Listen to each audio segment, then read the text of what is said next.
Bonjour à tous et bienvenue dans ce nouveau chapitre qui portera sur les balises div et span en HTML où nous parlerons de l'utilité de ces deux balises ainsi que de leurs principales différences. Donc jusqu'à maintenant, nous avons étudié des balises qui apportaient du sens à notre code HTML, c'est-à-dire que lorsque notre page était indexée par les moteurs de recherche, les différentes parties de celle-ci étaient comprises grâce à l'utilisation correcte de nos balises HTML. Ceci permettra au moteur de recherche d'attribuer un score à nos pages, déterminant un bon SEO ou non pour notre site web. Mais il arrivera parfois que nous aurons besoin d'englober une partie de notre contenu dans un conteneur parent sans pour autant avoir un sens particulier à ce conteneur, c'est-à-dire qu'il n'y aura pas de sémantique particulière pour ce conteneur. C'est dans ce contexte que pourra nous être utile la balise div. Donc imaginons que sur mon site web, je souhaite avoir une première section qui sera divisée en deux colonnes bien distinctes. Je pourrais alors écrire une balise section dans laquelle j'aimerais avoir deux parties bien distinctes à gauche et à droite dans ma section. Il y aura certains cas où l'utilisation d'une balise sémantique sera cohérente dans la structure de notre page. Par exemple, si je souhaite afficher une image dans la colonne de gauche de ma section, je pourrais très bien utiliser une balise image que nous avons déjà vue au préalable et préciser des attributs qui permettront d'améliorer le SEO de votre page.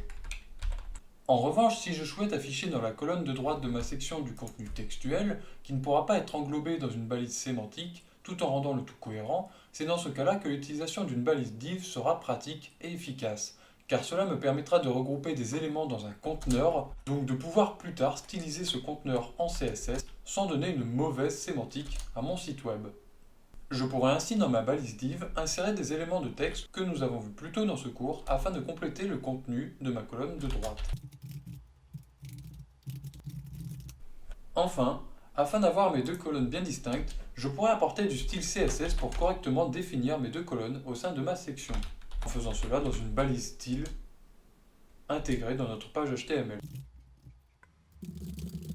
Alors, nous verrons ces règles CSS plus tard, au moment d'aborder le CSS, mais retenez ici que la balise div sert avant tout à englober notre contenu textuel au sein d'un conteneur, principalement pour faciliter la mise en style de ma page, sans pour autant donner une fausse sémantique à ce contenu.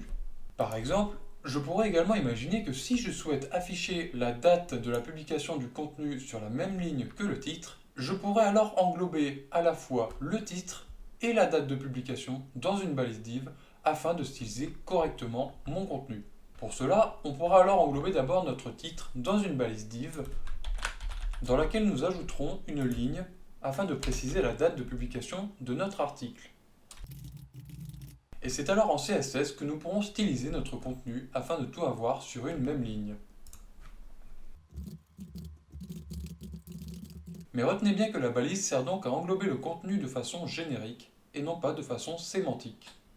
On pourra également, grâce à une autre balise, englober une partie de notre texte uniquement afin de donner un style particulier à cette partie de texte uniquement. Ce sera grâce à la balise span que nous pourrons englober une partie de notre texte de façon générique sans donner de sémantique particulière à ce texte. Si je veux par exemple mettre mon texte de couleur rouge, je n'aurai qu'à lui donner le style CSS correspondant. Mais alors vous me demanderez certainement pourquoi je ne peux pas utiliser la balise div pour englober mon texte comme je l'ai fait pour le haut de mon article. Eh bien c'est tout simplement parce que la différence principale qu'il y aura entre la balise div et la balise span sera dans la façon dont celle-ci sera affichée à l'utilisateur. En fait, par défaut, la balise div aura une règle CSS attribuée qui sera une propriété display à la valeur bloc, là où la balise span aura une règle CSS attribuée par défaut qui sera la propriété display à la valeur inline. En fait, c'est comme si j'écrivais dans ma règle CSS div display block et span display inline. Nous verrons ça plus en détail lorsque nous aborderons le CSS, mais ce que ça veut dire, c'est que par défaut, la balise div sera un bloc, un conteneur qui prendra tout l'espace qui lui est réservé, là où la balise span ne prendra que l'espace nécessaire à la taille de son contenu.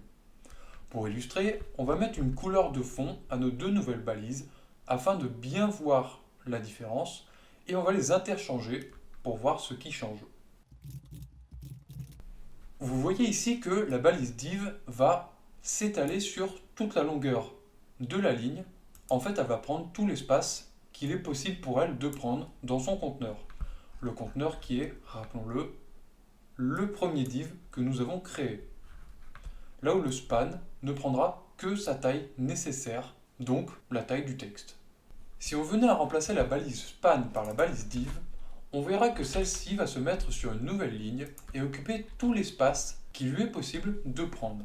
Donc retenez bien que là où une balise div servira de conteneur, une sorte de boîte pour un ensemble d'éléments, la balise span, quant à elle, sera utilisée pour marquer une partie de texte uniquement ou englober des éléments qui n'auront pas besoin de prendre tout l'espace en largeur, qui pourront tout simplement être en display inline. Nous verrons cette propriété display et toutes ses valeurs plus tard dans ce cours, mais notez que les balises structurelles que je vous ai présentées dans le précédent chapitre sont, tout comme la balise div, des conteneurs qui auront par défaut la propriété CSS display sur la valeur bloc. Une mauvaise pratique très courante en HTML sera alors d'utiliser la balise div à outrance pour structurer votre page. Et c'est pour cela que je tenais à vous présenter ces balises avant la balise div, car elle ne servira à rien lorsque vous créerez votre site web, et cela pourra même être pénalisé par les moteurs de recherche qui classeront votre site web parmi les autres, de ne pas utiliser les balises sémantiques cohérentes lorsque vous en avez l'opportunité. Ce que ça veut dire, c'est qu'imaginons qu'ici, à la place de header, à la place de main et à la place de footer, j'avais utilisé une balise div, le site web aurait fonctionné de la même manière. Il n'y aurait pas eu d'erreur, il n'y aurait pas eu non plus de message d'alerte. Cependant, lorsque vous mettrez votre site web en ligne et que celui-ci sera indexé par les moteurs de recherche, celui-ci ne pourra pas être compris correctement par le crawler, donc le robot qui indexera votre site web, et obtiendra un mauvais score SEO, un mauvais score de performance, car il ne sera tout simplement pas bien compris et pas bien optimisé. Il sera alors bien plus avisé d'utiliser des balises sémantiques lorsque cela fera du sens dans la création de votre page. Dans les 2 prochains chapitres, je vous présenterai d'autres balises sémantiques qui serviront à mettre en avant des parties de texte dans notre code et à leur donner un sens précis, ou bien un style prédéfini. Si ce chapitre vous a plu, n'hésitez pas à vous abonner et à laisser un pouce bleu, et moi je vous dis à la prochaine.